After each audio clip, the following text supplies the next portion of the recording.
할렐루야. 오늘은 베드로전서 5장 7절부터 11절의 말씀을 가지고 마귀의 공격을 대적하라 라고 하는 제목으로 말씀을 증거하겠습니다. 성경 봉독합니다. 베드로전서 5장 7절, 너 염려를 다 주께 맡기라. 이는 그가 너희를 돌보심이라. 8절, 근신하라, 깨어라.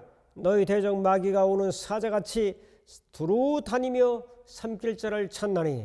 9절, 너희는 믿음을 굳게 하여 그를 대적하라.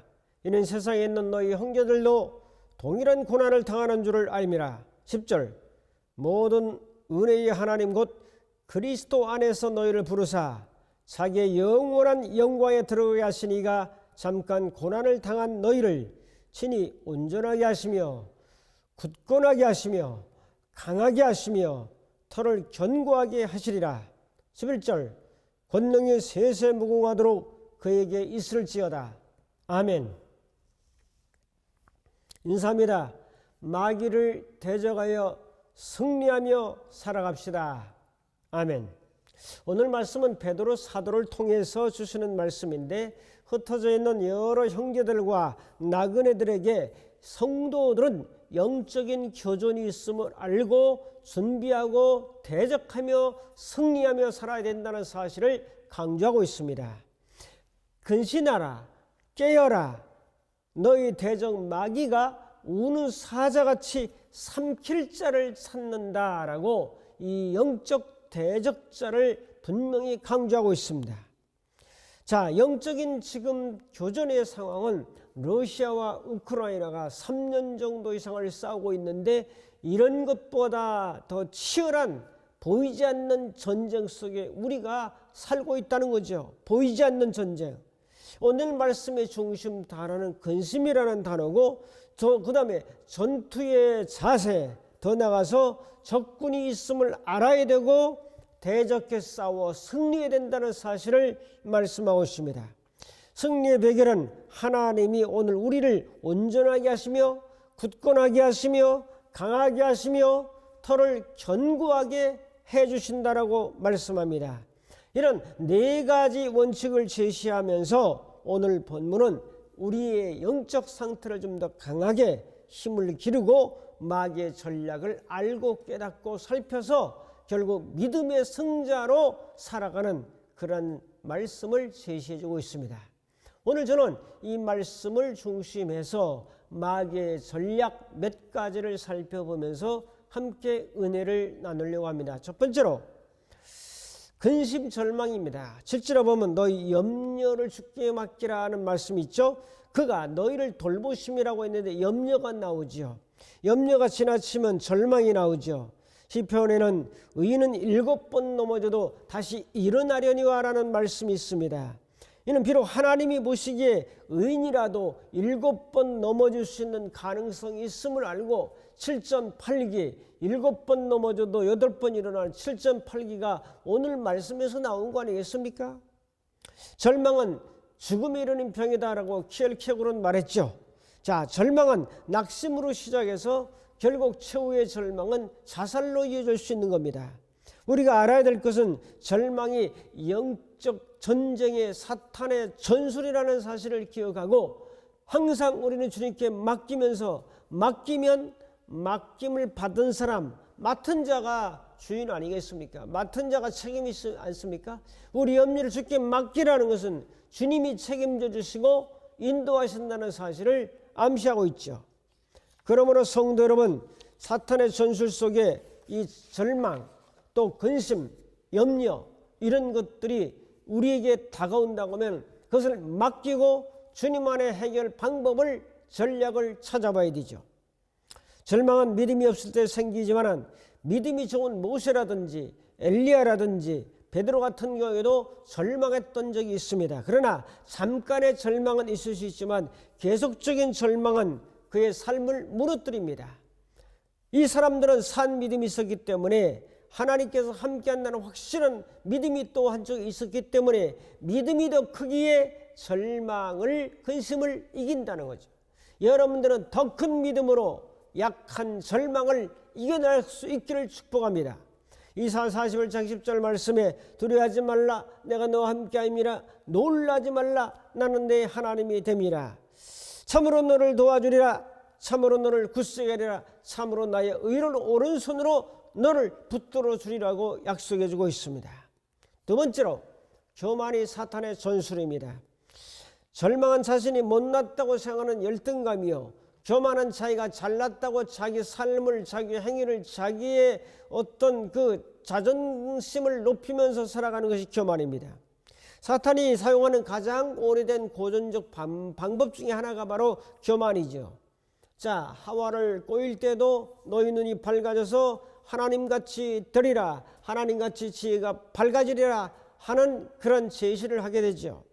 여러분, 다윗은 하나님께서 원치 않는 인구 조사를 해서 사무엘하 24장 10절에 보면 내가 60만 대군의 이런 장병들을 가지고 있다, 또 주변의 모든 국가들을 정복했다라고 하는 군사력으로 의지할 때 그 교만을 주님은 책망하신 적이 있습니다.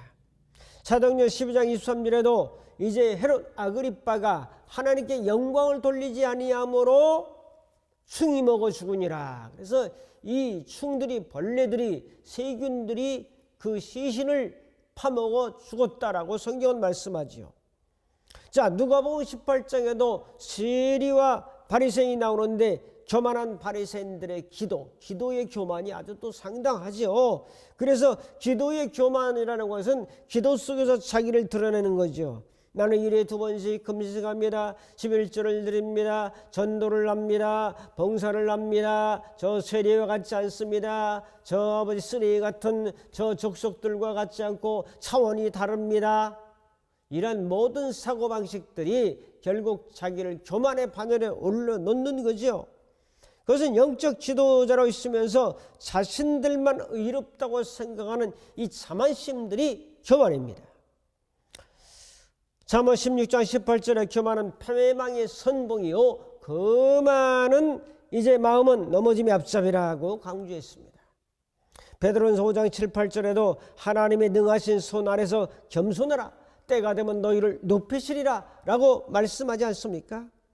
자, 이런 것들이 사단의 전술이죠. 세 번째 전략은 비교의식입니다. C.S. 루이스라고 하는 사람은 현대 마귀는 비교의식을 통해서 인간을 유혹한다. 비교의식은 우리를 교만하게도 만들고 우리를 열등하게도 만듭니다. 자기 남편과 친구를 비교할 필요가 없죠. 남의 아내와 나의 아내를 비교할 필요가 없죠. 남의 부모와 나의 부모를 비교할 필요가 없죠. 남의 자녀와 우리의 자녀를 비교할 필요가 없죠. 남이 다니는 교회와 우리가 다니는 교회를 비교할 필요가 없죠. 자, 여러분이 사는 환경과 다른 사람의 환경을 비교할 필요가 없죠. 비교해서 해결되는 게 없는 겁니다, 여러분. 자, 그 뭔가 비교함으로 말미암아 나를 열등하다고 만드는 이러한 잘못된 사고방식에 처해 있다는 거죠. 요한복음 21장 22절에도 자, 베드로에게 주님이 말씀하십니다. 이 사람은 어떻게 되겠습니까? 내가 원하지 않는 것으로 띠띠고 가리라. 결국 너는 순교하리라. 그렇게 말하니까 그럼 이 사람들은, 이 제자들은 어떻게 되겠습니까? 라고 할 때 나올 때까지 이 사람들을 살려준다 할지라도 네가 뭐 상관이냐? 너는 내 길을 가라. 모세의 뿔처럼 혼자 가라. 라고 하는 것처럼 비교하지 말라는 거죠. 그러므로 다른 사람들과 비교하지 말라. 갈라디아 6장 4절은 각각 자기의 일을 살펴라. 내 일을 살펴요. 내 일을 비교할 거 없어요. 내가 걸어갈 길을 묵묵히 믿음으로 감사하며 기뻐하며 주님의 은혜를 힘입고 나가는 거죠. 네 번째로 의심과 불신이 마귀의 전략입니다. 자, 사단이 하와의 마음속에 심어놓은 독초와 의심과 불신입니다. 의심이란 때로는 진리의 탐구의 자극제가 되기도 하지만 신앙에서는 큰 장애물이 되고 맙니다. 그래서 우리는 믿음을 많이 강조하는 거죠. 자, 의심은 인간의 마음속에 있는 지옥이라고 하는 말도 있습니다. 의심을 하기 시작하면 신뢰가 떨어지고, 신뢰가 떨어지면 의심하게 되고, 의심하게 되면 신뢰가 떨어지고 관계가 깨어집니다.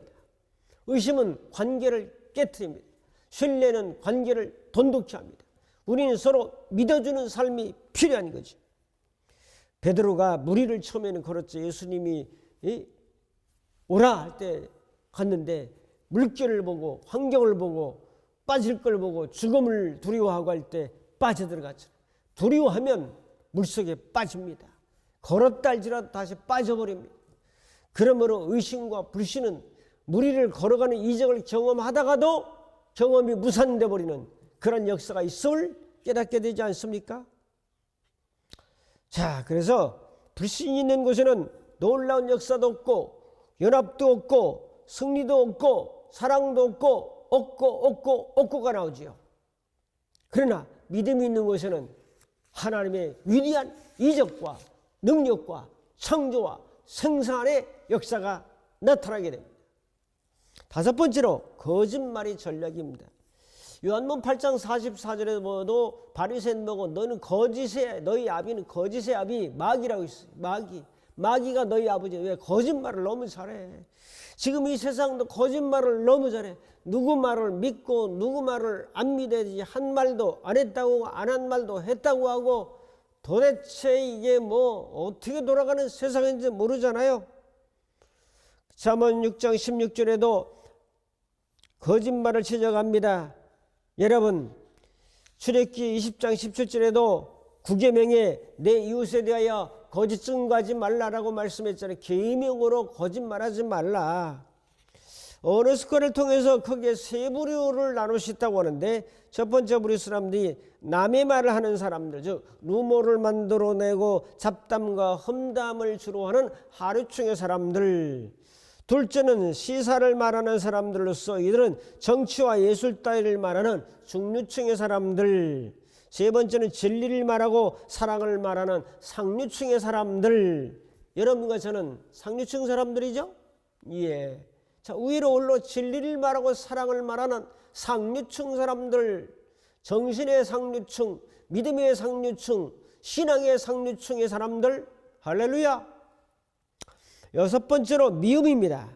미움은 전혀 모르는 사람이나 멀리 있는 사람을 미워하지 않아요. 내가 아는 사람, 접촉한 사람, 잘 아는 사람을 미워해요. 그들의 관계가 삐뚤어지니까 거기서 미움이 나오는 거죠. 가까이 있는 사람에게 나타나는 특징이 미움입니다. 미움은 사랑의 반대가 아니라 이복 형제와 같다는 말이 있습니다. 사랑의 반대는 오히려 무관심한 거죠.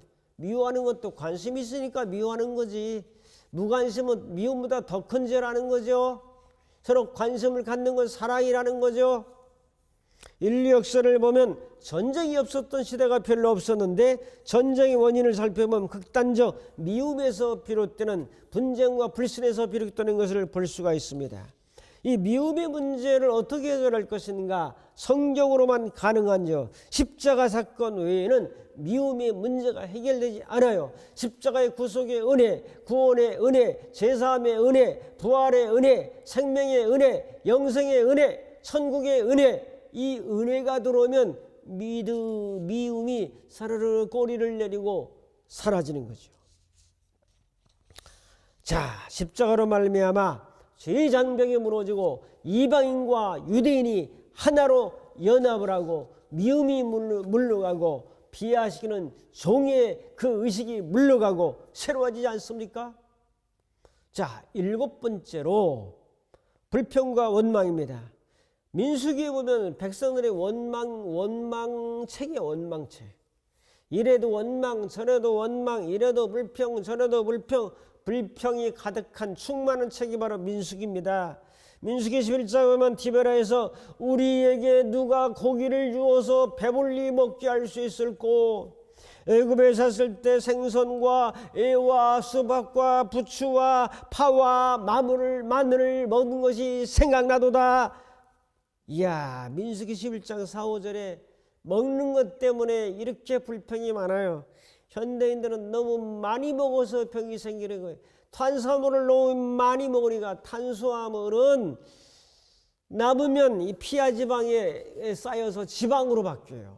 단백질은 내가 쓸 만큼 쓰고 나머지는 다 배출됩니다. 탄수화물이 문제죠. 라면, 밀가루, 칼국수, 고구마, 감자, 쌀밥. 자, 먹는 문제가 커요. 먹어야 사니까.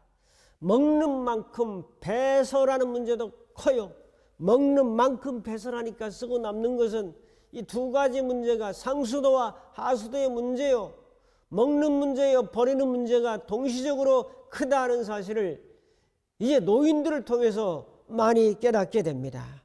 그러므로 불평 대신 우리가 전략을 감사로 오늘 하루를 살게 하신 것을 감사합니다. 예배드리게 하신 것을 감사합니다. 찬양하게 하시는 것을 감사합니다. 가족이 있음을 감사합니다. 친구가 있음을 감사합니다. 먹을 것이 있음을 감사합니다. 똑같은 걸 먹어도 그냥 감사합니다. 하나님이 주신 것이니까 감사합니다. 뭐 이런 거죠. 8번째로 미루는 것이 사탄의 전략입니다. 지연시키는 거. 사단은 우리가 선한 일을 해라, 전도도 하고 기도도 하고 말씀도 보고 2025년도 또 전도도 한 명 하고 성경도 보고 성경도 쓰고 열심히 해라. 다음부터 해라. 내일부터 해라. 좀 더 있다 해라. 이게 사단의 정말 큰 전략입니다. 자꾸 지연시킵니다. 딜레이시킵니다. 자꾸 미루는 겁니다. 여러분, 어제의 습관을 끌어다가 오늘 쓰게 되면 내일까지 이제 그 미루는 것이 되는 거죠. 과거의 습관을 끌어다 쓰는 것이 아니고 과거의 줄을 습관을 끊어버리고 오늘 새롭게 도전하는 이 믿음의 자세로 나아가도록 하는 것을 사단은 막고 있다는 거죠. 내일을 말하고 미래를 계획하지만 사단은 우리가 내일을 말할 때 눈 하나 깜짝하지 않아요. 그것은 오늘 지연시키면 되니까. 오늘 과거와 현재 미래가 있는데 사람들은 과거에 잡혀 있어요. 과거에 하던 일을 그대로 해요. 그대로 해가지고 과거랑 똑같이 내년에도 똑같아요. 그리고 미래에도 똑같은 일이 발생됩니다. 여러분, 과거에 있던 걸 끊어버리고 새로운 방법으로 혁신하지 않으면 미래도 똑같은 현상이 일어나는 거죠. 메멘토 모리라고 하는 말이 있습니다. 메멘토 모리, 죽음을 기억하라. 참 좋은 말입니다. 메멘토 모리, 죽음을 기억하라. 죽음을 기억하라. 어제는 죽은 시간이 현재는 살아있는 시간입니다. 어제의 관습과 습관과 어제의 미움이 오늘도 오는 거죠.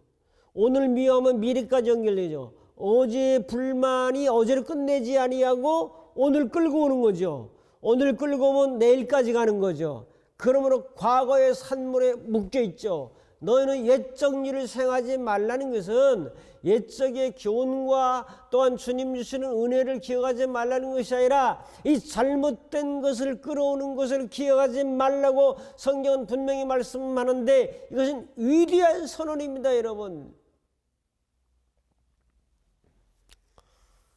자, 어제의 실패를 자꾸 생각하면 오늘도 실패의 생각을 하고 내일도 그 실패가 연장됩니다, 여러분.